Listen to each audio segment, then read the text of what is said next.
Here are several types of fabric you can find in your house or you can buy them at a fabric store. For the purpose of this experiment, I've cut them into smaller pieces and stacked 4 to 8 layers for each type. Let's start our experiment. Now, I am going to pour 30 milliliters of liquid onto the materials to see how absorbent they are. 4 layers of batik cloth. Next, 4 layers of hand towel, 4 layers of bath towels, 8 layers of cotton t-shirt,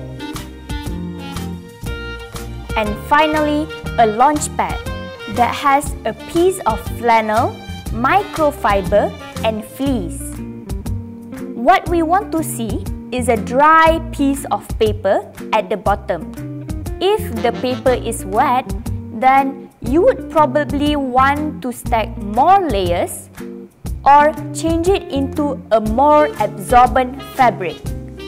If the paper has wet patches, then it's a good idea to use a different material, add more layers, or simply change your pad more frequently.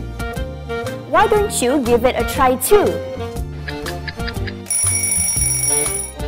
Okay, I've waited for 5 minutes and now let's see the results. The batik cloth, the hand towel, the bath towel, the cotton t-shirt, and finally the LaunchPad.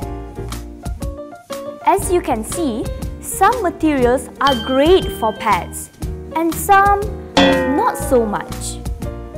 For today's workshop, I'll be teaching you how to sew a reusable pad using a cotton t-shirt. Cotton t-shirts are easy to find and you can buy them from second-hand shops for as little as 3 ringgit.